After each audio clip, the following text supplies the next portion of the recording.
Secretary Hegseth, we have a lot of things in common. In fact, our careers started the same way. We were both infantry officers. We were both platoon leaders. We both deployed our platoons to combat in a counterinsurgency environment.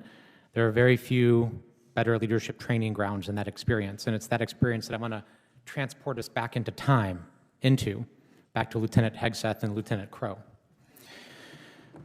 There are a lot of things that make a leader and that make a unit effective. Would you say that unit cohesion is important? Unit cohesion, amongst many, is very important, yes. It's an important element. And part of that is making sure that all members of your unit felt included in that team, correct? Far more important that every member of that unit felt capable to do the mission and united in that mission. But that they were included and felt part of the team as well. I wouldn't use the word inclusion, sir, but yes, they were cohering as a team, yes. And that you reduce tension and infighting and points of tension between your platoon members so that you can focus on the mission. That was a part of the regular job. Absolutely. That's why I've said that our diversity is our strength is the single dumbest phrase in military history. And words are important. Our unity is our strength. And so unity amongst members, despite differences of backgrounds, race, whatever that is. And I agree with you on that. Together on a mission. And words, part of that is words are important and setting the tone is important, correct? When you're a leader. All aspects of leadership, mostly leading by example. Did you ever tell them your political affiliation? Did you ever tell your platoon members your political affiliation?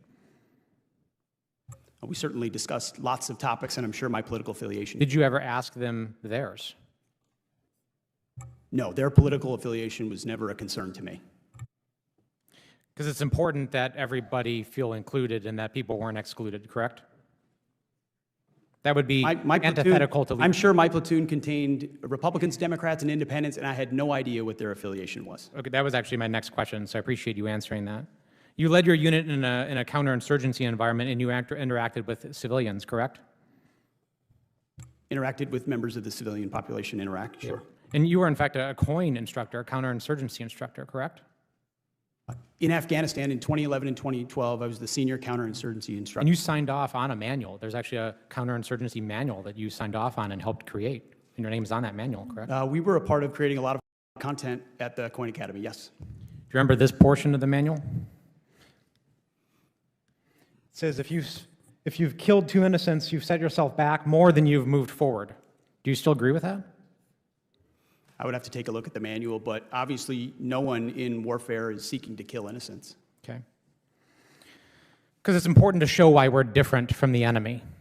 Because we're not the enemy, right? We're different from our adversary. Would you agree with that? We have different morals and different values. We are not the enemy, sir. We have different morals and we have different values than the enemy. We have a code, a uniform code of military justice. So the answer to that is yes. Formations that you're not trying to compare us to Al-Qaeda and ISIS, are you? We're different.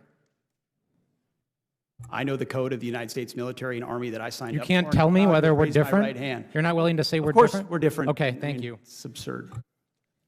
That's why I'm trying to reconcile the fact that we learned many of the same lessons as platoon leaders about unit cohesion, making sure that people were included, that we didn't ask people's political affiliation, that we interacted respectfully with civilian populations, that what a leader says matters, that the tone you set matters, that we are not the enemy, that we are different from them, we lead differently, we have different morals. How can I reconcile that experience and those lessons learned from Lieutenant Hegseth to now Secretary Hegseth, where you say things like what you just saw here, making us equivalent on the same standards as our adversaries, doing the same things that ISIS and Al-Qaeda would do? How can you possibly reconcile that? I can't. And just the other day down at Fort Bragg in our beloved 82nd Airborne Division, sitting there while we politicize the military and pull our paratroopers into politics, booing elected officials, booing politicians with whom you disagree.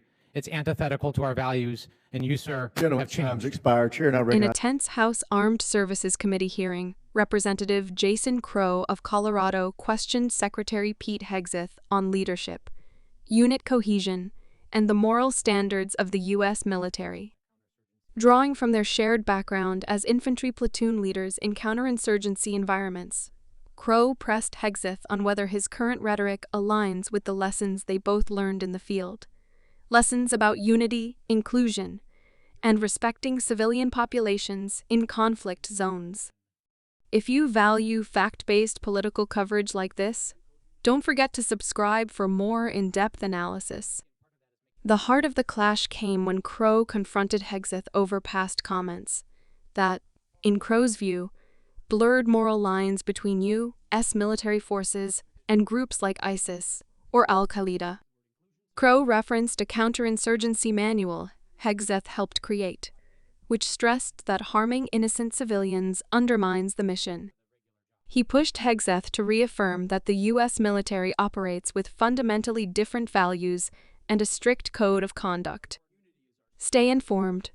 Hit that subscribe button so you never miss a moment where policy and principle collide. This exchange taps into a larger debate about politicization in the military, particularly after reports of troops at Fort Bragg booing elected officials. Crow argued that such actions and the tone set by leaders threaten military unity and credibility. Hegseth pushed back, defending his broader criticisms while insisting on U.S. moral superiority.